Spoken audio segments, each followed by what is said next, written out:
मैं रमेश चंद, सहायक आचार्य राजनीति विज्ञान, राजकीय कन्या महाविद्यालय खैरवाड़ा उदयपुर।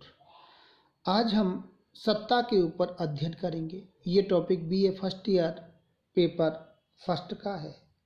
जैसा कि आप सभी जानते हैं, सत्ता एक ऐसा शब्द है जिसके अनेक अर्थ प्रस्तुत किए गए हैं। सत्ता का अंग्रेजी शब्द ऑथोरिटी की उत्पत्ति रोमन भाषा के ऑक्टोरेटाट से हुई है, जिसका अर्थ है परामर्श से अधिक लेकिन आदेश से कम। हेनरी फ्योल के अनुसार सत्ता आदेश देने का अधिकार है और उसके पालन करवाने की शक्ति। पैटरसन के अनुसार आदेश देने एवं उसके पालन की आज्ञा को सत्ता कहा जाता है। डेविस के अनुसार सत्ता निर्णय लेने एवं आदेश देने का अधिकार है। अधिकार सत्ता आदेश देने, निर्णय लेने एवं उसके पालन करवाने की वह शक्ति, स्थिति या अधिकार है जो अधीनस्थों द्वारा स्वीकार किए जाने पर अर्थपूर्ण बन जाता है और संगठनात्मक लक्ष्यों की पूर्ति के लिए अधीनस्थों द्वारा जिसका पालन किया जाता है। अब हम इसके सूत्रों के बारे में अध्ययन करेंगे। सत्ता के सूत्र। सत्ता का जो सूत्र है, पहला, औपचारिक सत्ता विचारधारा। बर्नार्ड के अनुसार अधिकार सत्ता की वह अवधारणा जिसमें अधिकारों का प्रेरणा सामाजिक संस्थाओं से व्यक्तिगत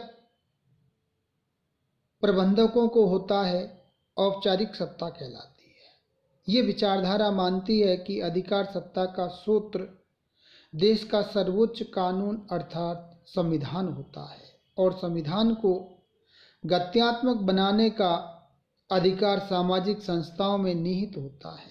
इसलिए प्रजातांत्रिक राष्ट्रों में सर्वोच्च अधिकार सत्ता देशवासियों में निवास करती है।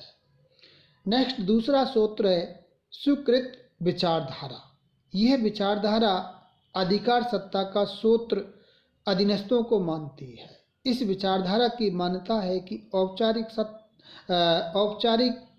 अधिकार सत्ता तो नाम मात्र की सत्ता है और उस समय की वास्तविक तथा अर्थपूर्ण बन जाती है जिस समय अधीनस्थ उसे पालन हेतु स्वीकृति देते हैं। अर्थात अधिकार सत्ता का वास्तविक सूत्र उन अधीनस्थों में निहित है जिन पर अधिकार सत्ता का प्रयोग किया जाना है और जो कि एक नए प्रयोग की स्वीकृति देते हैं। सक्षम विचारधारा। यह विचारधारा इस मान्यता पर आधारित है कि विश्व में योग्य एवं सक्षम व्यक्ति स्वतः नेतृत्व की बागडोर संभाल लेते हैं, भले ही उन्हें संगठनों में कोई विशिष्ट स्थान या पद न दिया जाए। यह विचारधारा तकनीकी क्षमता एवं व्यक्तित्व की प्रभुता को अधिकार सत्ता का सूत्र मानती है। अब हम सत्ता के प्रकारों के ऊपर अध्ययन करते हैं। जैसा कि मैक्स वेबर ने सत्ता के 3 प्रकार बतलाए हैं। परंपरागत सत्ता, दूसरा वैधानिक सत्ता, तीसरा करिश्मावादी सत्ता।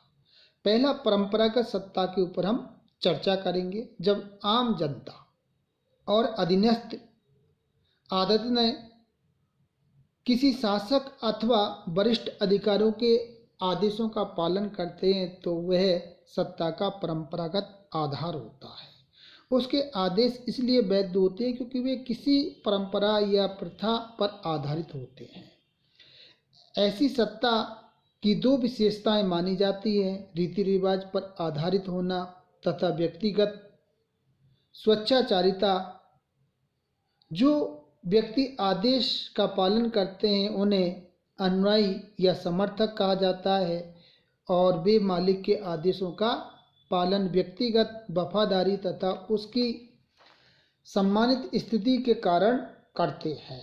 नेक्स्ट है वैधानिक सत्ता। जब अधीनस्थ किसी आदेश को इस आधार पर स्वीकार करते हैं कि ऐसा करना तार्किक, कानूनी और संविधान की दृष्टि से औचित्यपूर्ण है, तो इस स्थिति में सत्ता को वैधानिक माना जाता है। यह सत्ता संवैधानिक नियमों के अंतर्गत धारण किए गए पद की स्थिति में आसक्त होती है। संयुक्त राज्य अमेरिका में जब राष्ट्रपति का कोई प्रत्याशी निर्वाचक मंडल का बहुमत प्राप्त कर लेता है अथवा जब भारत में लोकसभा के बहुमत प्राप्त दल द्वारा किसी को अपना नेता निर्वाचित कर उसे प्रधानमंत्री पद पर आसीन कर दिया जाता है, तब उसकी सत्ता का वह बौद्धिक, तार्किक या वैधानिक आधार होता है। इससे सत्ता का प्रत्यायोजन तार्किक आधार पर किया जाता है और अधीनस्थ वैधानिक रूप से स्थापित निर्वैयक्तिक आदर्शों के आधार पर आज्ञा पालन करते हैं। तीसरा है करिश्मावादी सत्ता। जब अधीनस्थ वरिष्ठ सत्ताधारी या आम जनता नेताओं के आदेशों को इस आधार पर न्यायसंगत मानते हैं कि उन पर सत्ताधारी का व्यक्तिगत प्रभाव है, तब इसे करिश्मावादी सत्ता कहा जाता है। आम जनता नेताओं के निर्देशों का इसलिए पालन करते हैं कि वह उनकी अभूतपूर्व योग्यता और दैवीय गुणों यानी कि उसका करिश्मावादी व्यक्तित्व में विश्वास करती है, न कि किसी पद या नियम में। अब हम इसके सत्ता के प्रयोग के ऊपर हम अध्ययन करते हैं कि जो सत्ता का प्रयोग किया जाता है उसके ऊपर किस तरह की सीमाएं कार्य करती है। सत्ता सदैव सापेक्ष और सीमित होती है, जिसका प्रयोग मनमाने ढंग से अथवा बिना उद्देश्य के नहीं किया जा सकता।